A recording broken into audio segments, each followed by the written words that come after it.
Assalamualaikum warahmatullahi wabarakatuh. Perkenalkan, nama saya Siti Asia, NPM 18520002 dari Universitas Islam Muhammad Arsyad Al-Banjari, Fakultas Studi Islam, Program Studi Pendidikan Guru Madrasah Ibtidaiyah. Di sini saya akan membuat video tentang review 2 film untuk memenuhi tugas dari Ibu Siti Liani NPD dengan mata kuliah Pendidikan Inklusi. Di sini saya akan mereview 2 film. Yang pertama yang berjudul Tare Zamenhof dan yang kedua The Miracle Worker. Untuk review yang pertama, saya akan mereview dari film Tare Zamenhof, di mana dikisahkan ada seorang anak laki-laki yang bernama Ishan. Dia tinggal dengan orang tuanya dan satu orang kakak laki-lakinya. Dia ini mengalami disleksia, namun keluarga serta pihak sekolah tidak menyadari akan hal itu. Di sekolah, Ihsan sering kena marah dan hukuman dari para gurunya karena dia tidak mampu untuk membaca, berhitung, dan menulis. Di rumah pun, Ihsan sering kena marah oleh ibunya karena dia tidak mau mengerjakan PR-nya. Maka dari itu, Ihsan sering tidak semangat dalam belajar di sekolah. Dan suatu saat nilai ulangan dibagikan, Ihsan tidak memberikan nilai ulangan tersebut kepada ibunya. Dan di saat ibunya bertanya, "Mana nilai ulanganmu?" Ihsan pun tidak merespon. Tetapi di saat kakaknya bertanya, "Apakah kau sudah hampir menyelesaikan puzzlemu?" Dia pun tersenyum. Jadi Ihsan ini sangat gemar sekali dalam hal seni. Dia sangat suka dalam melukis. Tapi nilai akademiknya sangat kurang karena ketidakmampuan dia tadi, dan tidak ada yang membantunya dan menyadarinya. Suatu saat di sekolah, Ihsan pun disuruh untuk membaca, namun dia kebingungan karena huruf-huruf itu seperti terbalik-balik saat dia melihat. Dan Ihsan pun dihukum karena tidak mau untuk membaca, padahal dia tidak mampu untuk membaca. Dari gurunya pun tidak membantu dan tidak mengetahui akan hal itu. Dan Ihsan pun sehabis dihukum, dia pergi jalan-jalan untuk menenangkan dirinya. Keesokan harinya dia pun ingin sekali jalan-jalan ke tempat itu lagi, namun dia harus bersekolah. Dan Ihsan pun meminta kakaknya untuk membuat surat agar dia bisa bolos dari sekolah. Namun surat tersebut akhirnya ketahuan oleh ayahnya, sehingga membuat ayahnya sangat marah. Karena menurut ayahnya pendidikan itu sangat utama, supaya dia bisa pandai dan cerdas untuk masa depannya yang cerah. Akhirnya ayah Ihsan pun ingin mengirim Ihsan ke sekolah asrama supaya dia lebih disiplin, karena sekarang nilai akademiknya sangat kurang, bahkan dia berani untuk bolos sekolah. Ihsan pun sangat ketakutan, bahkan dia tidak mau untuk sekolah asrama karena sekolah asrama itu jauh dari orang tuanya. Namun ayah Ihsan tetap keras ingin menyekolahkan Ihsan di sekolah asrama. Maka dari itu akhirnya pun orang tua Ihsan mengantarkan Ihsan ke sekolah asrama.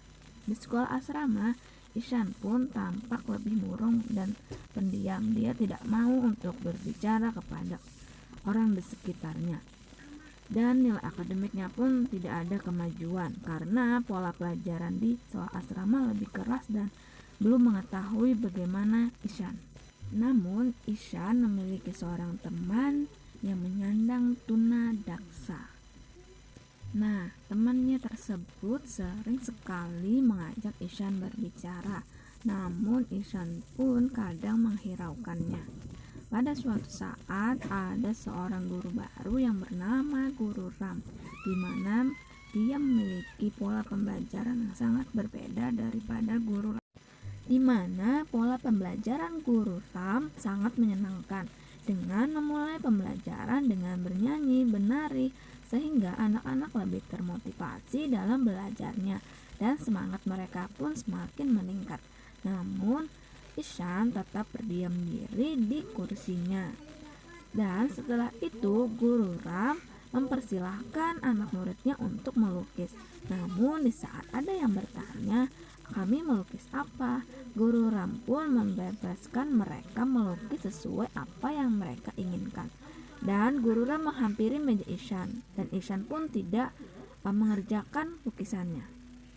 Dan Guru Ram pun kebingungan kenapa Ishan tidak mau mengerjakannya dan hanya berdiam diri. Akhirnya Guru Ram pun bertanya kepada teman sebangkunya Ishan. Dan setelah bertanya kepada teman sebangkunya Ishan, Guru Ram pun langsung mencek buku tugas Ishan. Setelah mencek buku tugas Ishan, akhirnya pun Guru Ram menyadari bahwa Ishan mengalami disleksia seperti yang dialaminya waktu kecil. Karena di situ Ishan menulis secara terbalik. Akhirnya pun Guru Ram menemui orang tua Ishan dan berbincang-bincang mengenai Ishan. Guru Ram pun mengatakan bahwa Ishan ini mengalami disleksia, cuman kalian tidak menyadarinya. Namun orang tua Ishan, yaitu ayah Ishan, tidak terima akan hal itu. Namun Guru Ram terus meyakinkan, dan bila diajari lebih khusus maka Ishan akan menjadi lebih cerdas. Setelah itu Guru Ram pun berbicara kepada kepala sekolah, dan kepala sekolah pun mengatakan bahwa lebih baik Ishan disekolahkan di sekolahan yang khusus. Namun Guru Ram berkata dia berhak untuk bersekolah di sekolahan ini.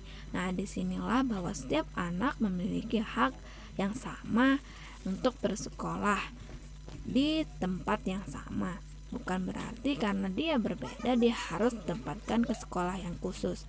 Karena untuk Ishan yang mengidap disleksia hanya perlu bimbingan lebih agar dia mampu keluar dari ketidakmampuannya. Maka Guru Ram pun membantunya, dan dia pun bekerja keras mengajari Ishan dengan penuh kesabaran, di mana pola pembelajaran yang diberikan Guru Ram itu sangat berbeda.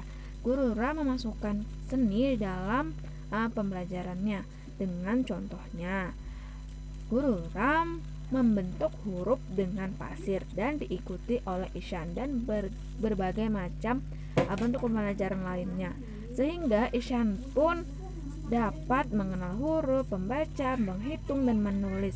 Sampai akhirnya nilai akademik Ishan pun sangat meningkat dan sangat-sangat bagus. Setelah itu Guru Ram pun mengadakan lomba lukis yang harus diikuti oleh seluruh siswa, bahkan guru yang ada di sana, agar seluruh orang dapat melihat bahwa Ishan memiliki kelebihan dalam bidang lukis. Akhirnya pun juri memutuskan bahwa lukisan Ishanlah adalah lukisan yang terbaik dari seluruh peserta yang mengikuti lomba lukis tersebut. Setelah itu pembagian rapot pun dimulai. Orang tua Ishan pun datang dan tidak menyangka bahwa nilai Ishan sangat-sangat meningkat dan sangat-sangat bagus. Bahkan lukisannya pun sangat-sangat bagus dan diakui oleh sekolah. Nah, inilah hasil dari lukisan Ishan. Di film yang kedua ini saya akan mereview film The Miracle Worker, yang diceritakan ada seorang anak perempuan yang bernama Helen dan gurunya yang bernama Anna, di mana anak tersebut ingin mengeluarkan Helen dari kesunyian dan kegelapan dunia, karena guru Anna pun pernah mengalami hal yang sama seperti Helen. Maka dari itu Helen yang menyandang tunanetra dan tunarungu, yang tidak bisa melihat, mendengar, dan berbicara, yang hanya mengandalkan indera perabanya, sering sekali berontak dan mengamuk karena dia tidak bisa mengucapkan apa yang ingin dia minta.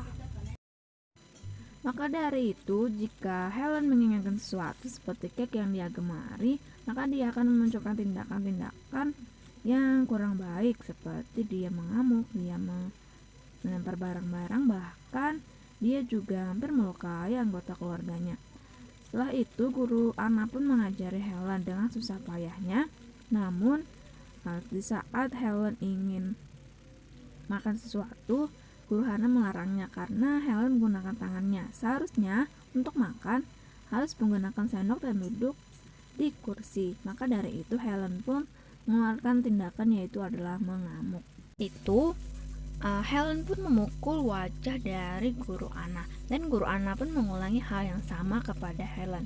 Menurut saya, kenapa guru Anna mengulangi hal itu karena agar Helen bisa merasakan apa yang sedang dia perbuat, supaya dia tidak mengulangi lagi hal itu. Selanjutnya, Helen pun pernah ingin menusukkan benda tajam kepada guru Anna, dan itu ditahan oleh ibunya. Lalu setelah itu ibunya mengasih dia cake atau makanan yang dia inginkan. Nah, lalu guru Anna pun bertanya kenapa dia dikasih hadiah setelah dia melakukan hal tersebut.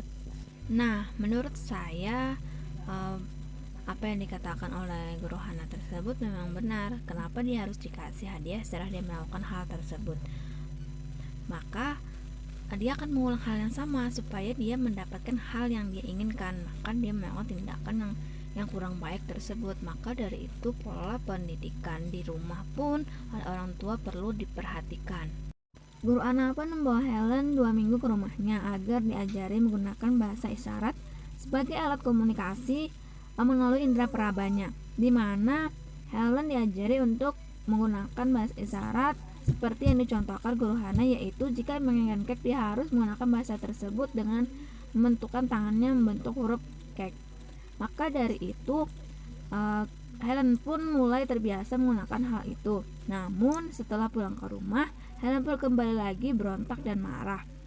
Dan Helen pun menyiramkan air ke muka guru Anna, dan guru Anna pun mengulangi hal yang sama. Lalu guru Anna pun marah dan membawa Helen ke pompa air untuk mengambil air. Di situ Helen mulai mengerti di saat dia memegang air tersebut bahwa setiap benda itu memiliki nama, dan setiap apa yang diinginkan perlu dikomunikasikan melalui bahasa isyarat.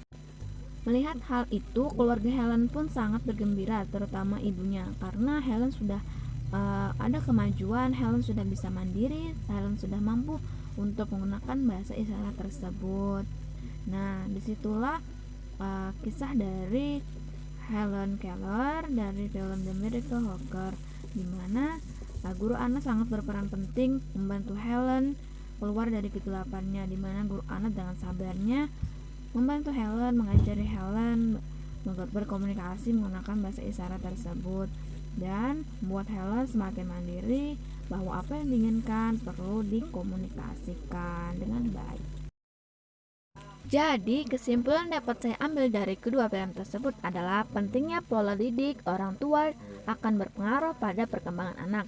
Dan yang kedua adalah pentingnya peran guru di sekolah untuk membantu keberhasilan seorang siswa, terutama kepada anak yang berkebutuhan khusus, di mana mereka memiliki pendampingan khusus seperti yang dilakukan oleh guru Ram dan guru Anna, di mana mereka dengan sabarnya memberikan pendampingan kepada Ishan dan juga Helen.